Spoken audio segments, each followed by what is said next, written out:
За осол газар бид нэр ажиллаж байна. За яг энэ дээр хоо маркийн машин төсөв шотлолог карьер руу хүнд өргөж байгаа юмдээс унсан байна. Унсан атомос тэр масофны газар хоо ажиллаж байгаа. Яг тэр хэсгээр унсан осолтой шууд тэнд байгаа гэж онцгой байдлын ерөнхий газрын аварчнаар тодорхойлоод аварч ажиллагааны хэлийг хангаад ажиллаж байна. За өнгөрсөн хугацаанд нийтдээ нэг 5 ноцоос цагт 2550 орчим нийтийн хүмүүсийг хан зайлуулаад ажиллаж байна. Өчигдрөөс өнөөдрийг хүртэл нийтдээ нэг 50-аас 60 см төсөөлсөн болсон. Ийм ажлыг хийж байна. За гисэн бодож бидний бодож төсөөлсөн хангалттай болсон. Аврах ажиллагааг явуулахад хангалттай нөхцөл бүсгүй байгаа учраас нэмэлт ажлуудыг хийж байгаа. За өөрөөр хэлбэл одоо тэр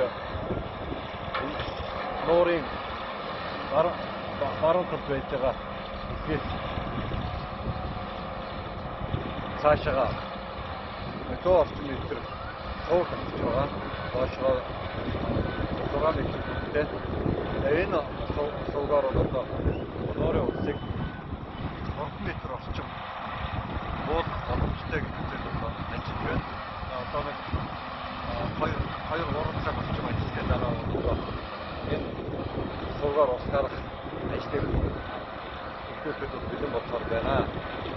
Америкийн ерөнхий газрын зүгээс бас бидний аюулгүй байдлын төвшин байдаг, жолоо богоны төвшин байдаг, байгаль орчны төвшин байдаг. Ажиллаж байна. За ослын нөхцөл байдлыг тогтоох, шалтгааныг тогтоох, за компанийн хуулиар үүсгэн үүргийн хэрэгжил, за бичиг баримтыг бүрдэл, за бичиг баримтын дагуу ажиллаж исэн сэдвээр одоо хэн шалгах байна. За ер нь өртсөн байдлаар харахад компани зүгээс төрийн аюулгүй байдлыг хангаж ажиллаагүй төр зураг харагдаж байна. Өөрөө тухайд бол одоо ингээд өөрсдийн шалгуулалт болгож ирсэн газар ингээд том хэмжээний хагард ингээд байгааг бол мэдсэн байсан. Гэвч одоо энэ дээр бол ажлын өсвөр ажиллаж стресс орцсон гэж тэгээд арга хэмжээ авах гэсэн бас энэ осол үүсгэж байж болчих байж харагдаж байна.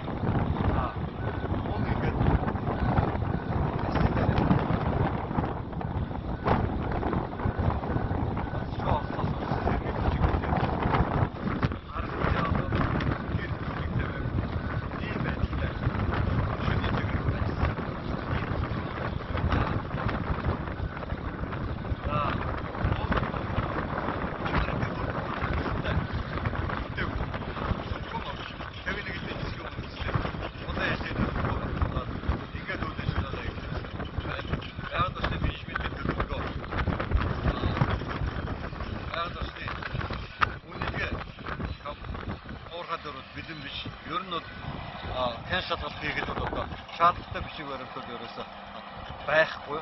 За мөн хэн шалгалтын ажил хийгээд бол хүндрэлтэй байдал учруулад байж байна. За компани өдөрлөг рүү холбогдож толгойд бичиг баримтуудыг харамтаа авч байгаа бол ийм байдлаар ажиллаж байна. Тэгэхээр ажил хийж байна.